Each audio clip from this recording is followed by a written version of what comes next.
SABA El Kufaishi. I'm the founder of the fashion jewelry brand Bijou. First, I'd like to thank Dr. Bola Labisi for taking me out of my comfort zone and face the camera through GlobalWIIN on the sofa. I was given a few questions to go through, and this one caught my eyes. First, were you sure you could succeed, and why? And then I thought, but have I asked myself this question when I first started? I'm not sure I did. I always thought you can only measure success by the goals you set for yourself or for your business. If I want to go back to the day I realized that I want to make a career out of my love for jewelry, I don't think I can put a date to it.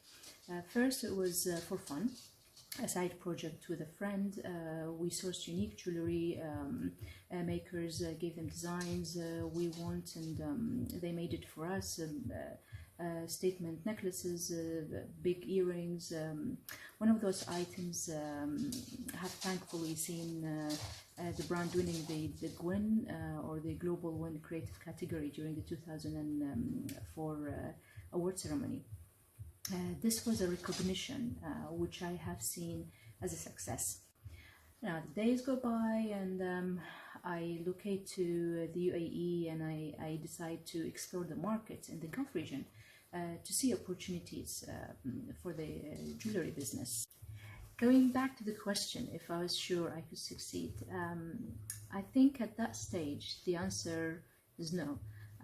I was very worried that the designs I was bringing and items I introduced were going to succeed, and when I first started, it simply didn't work. It didn't work in the market of the UAE and in the whole region. And this actually will take me to the second question. Have you ever had any setback, and how did you cope? The market in the region, in the Gulf region then, focused mainly on jewelry that are made out of precious stones, semi-precious stones, precious metals, and with my initial idea of sourcing for one-off items and designs using fashionable material, it did not succeed at the scale of production I had. I was naturally disappointed that my designs and items could not see the reaction I wanted. But what I had failed to see then is the full picture.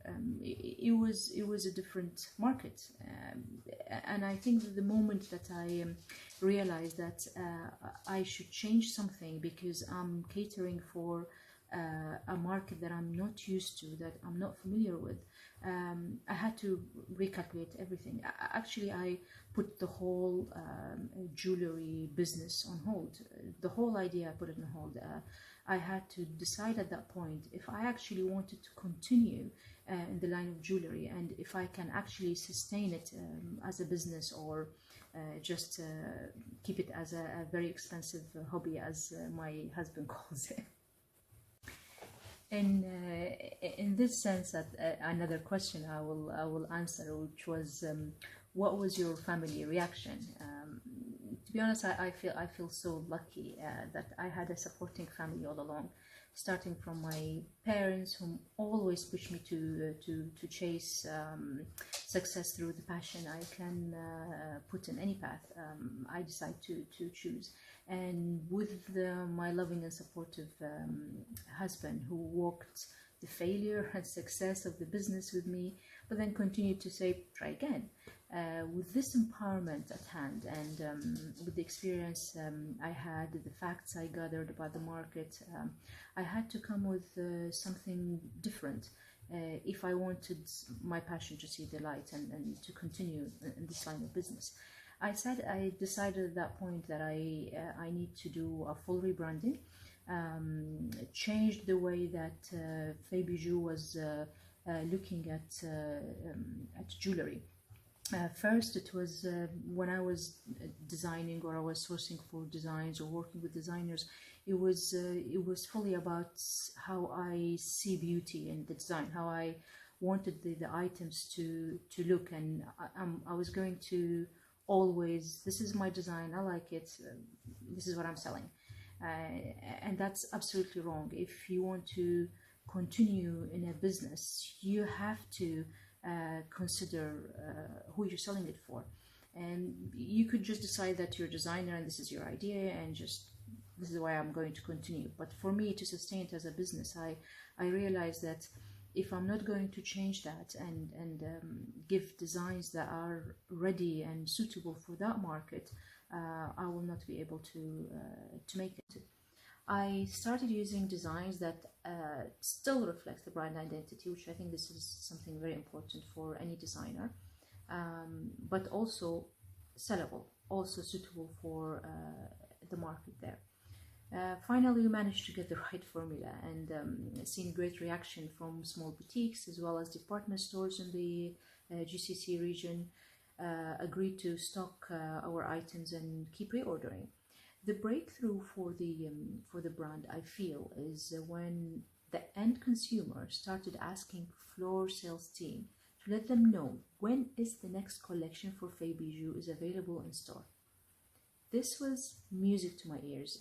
I just felt that at that time, at that moment, when I realized they want more of the designs we were offering, that was the great breakthrough. We managed to get the correct formula. I'll end up this video with a special message to GlobalWIIN. A great, huge thank you for always supporting and believing in me. Starting from the 2004 award and the latest award last year, recognition award we got.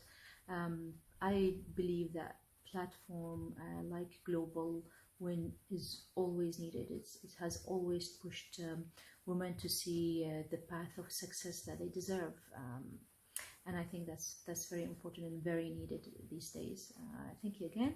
Stay safe, stay positive, and always believe in you.